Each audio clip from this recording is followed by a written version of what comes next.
Hey everybody, it's Hugh, obviously.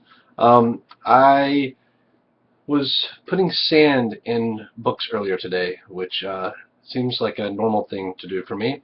But Amber pointed out that it's kind of weird, all these crazy things that I do for readers. That kind of occurred to me today as I spent 2 hours at the post office shipping out over 200 copies of sand signed with sand in it from Jupiter Beach. Um, and then I started thinking about the fact that I do a lot of crazy stuff like this, and that got me thinking about the fact that I do stuff that I think is fun for readers because I'm a reader and I wish people did fun stuff for me. Um, but in reality, you know, I do this because I think it's fun for the reader, but I'm trying to think of things more in terms of the publishing industry and what people can do to add value to books and make reading exciting. And I'm kind of subconsciously arriving at those things just by focusing on, again, the reader. But maybe there's something to learn from this. So I thought I would show a few of the things that I've done in the last year to make some of my books different and exciting and fun for readers, and people have had a really positive response to this, though uh, the sand books haven't started arriving yet, so maybe people won't like this idea so much.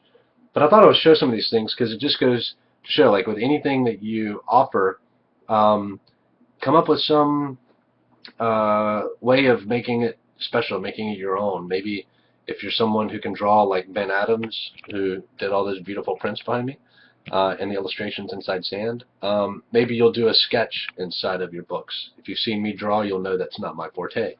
So let me show you. You may have seen these before, but I'll show you what I do in signed copies of iZombie. The fun thing about laying out books on your own is you can do something like add blood splatter to the opening page. I mean, if you're a writer, you're already halfway creative anyway. So thinking up ways to dress up your book as you lay out the print edition. Publishers do a good job of laying out print books, but I don't know that they'll take some of the chances that you can.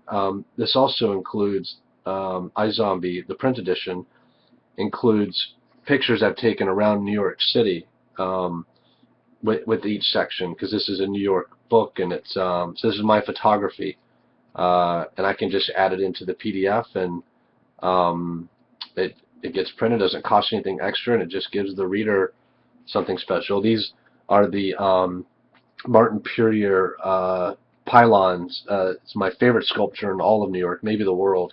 I worked right around the corner from these pylons at North Cove Marina, and spent a lot of time looking at them, and they became an integral part of this story.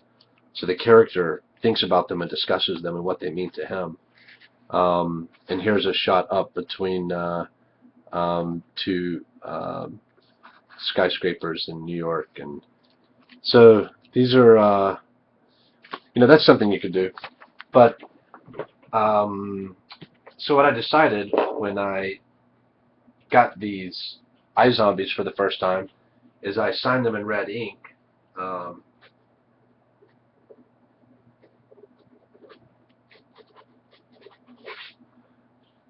and then I added some red blood splatter to go with the black and white. And as you can see, I hope, it adds a pretty gnarly little effect there. So I did a lot of copies of these signed with the blood splatter off my website, and we did some live signings, and people were even tuned in while it was happening. And I'd never seen this done before, but it's simple to do. In any horror book, you could do that effect. If you hit the cover, what's cool about this book is when I hit the cover, the red will bleed through right onto the zombie's face, so it makes everyone unique. And then they're their own gruesome little snowflakes. Um, Here's something I did with the with the Fallout Shelter USB thumb drives, which these have DRM-free EPUB and MOBI editions of all 3 Wool books right on the USB drive. It's only a 256 megabyte drive, but hey, if it's on the silo, it would be retro and low grade anyway. So what I do with these is I open this up, sign it,